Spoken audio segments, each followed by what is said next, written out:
Ivy sat on her bed, not feeling tired at all. She was playing with her teddy bear. She could hear the yelling of her parents had stopped. That told her they must have gone to bed.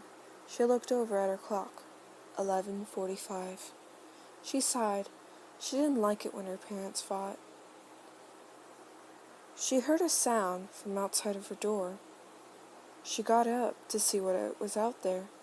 She didn't get far, though, for there was a sharp blow to the back of her head, and she collapsed to the floor, blacking out.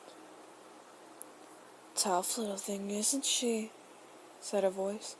"Come on, we need to hurry," one said. Ivy groaned. Her head was killing her. What had hit her? "Crap, she's waking up," someone else hissed. "Nagisa, get this syringe."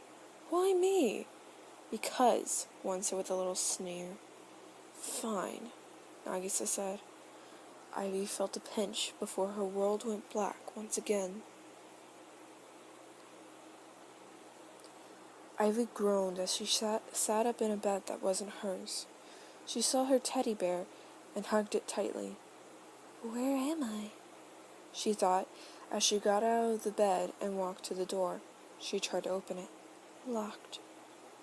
"Good, you're awake," said an unfamiliar voice. Ivy turned around and saw a man who looked around 19. He had gray hair and red eyes and was very attractive. The 8-year-old girl looked at him and then ran and hid under the bed. He frowned at that and walked over to the bed. "Hey, it's all right. I'm not going to hurt you," the man said, and he almost sounded hurt. Ivy whimpered in response. "Come out, please." Ivy was silent for a moment, but then crawled out slowly and sat on her knees looking at the ground. The man knelt down to her. She tensed when his hand reached out to her, her eyes turning a bright green. She saw a bubble form around her, and she panicked, hitting the wall of the bubble, her eyes turning purple as she looked at the man. "You gave me no choice, Ivy. I'm sorry."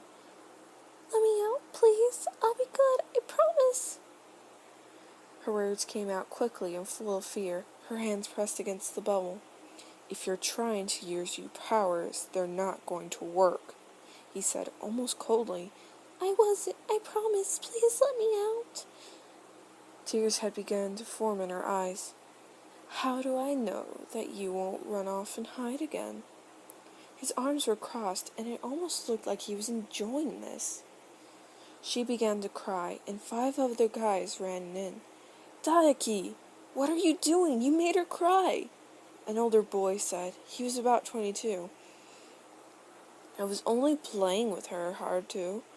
Chill out, I was going to let her go," he said, and making the bubble disappear. She collapsed to the floor and curled up into a ball, crying more. "Look what you did, Daiki."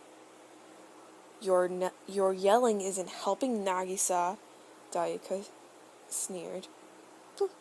"Please stop," Ivy managed to say through her crying. All the boys looked down at her. She felt herself being lifted into the air, and her still purple eyes opened and saw that it was Nagisa who had picked her up. She whimpered. He rubbed her back as she buried her head in his shoulder. She felt safe in his arms somehow. "Wow, Nagisa, how'd you do that?" A boy that looked like his twin asked. "I'm not sure, Kanisa. I guess she must like me," Nagisa said, still holding Ivy. "Aww, I wanted her to like me most," whined a boy with purplish gray hair and purple eyes. He too seemed to have a twin. "You never know, Takahiro. If you're nice to her, she might," Nagisa said, and Ivy began to fall asleep in his arms.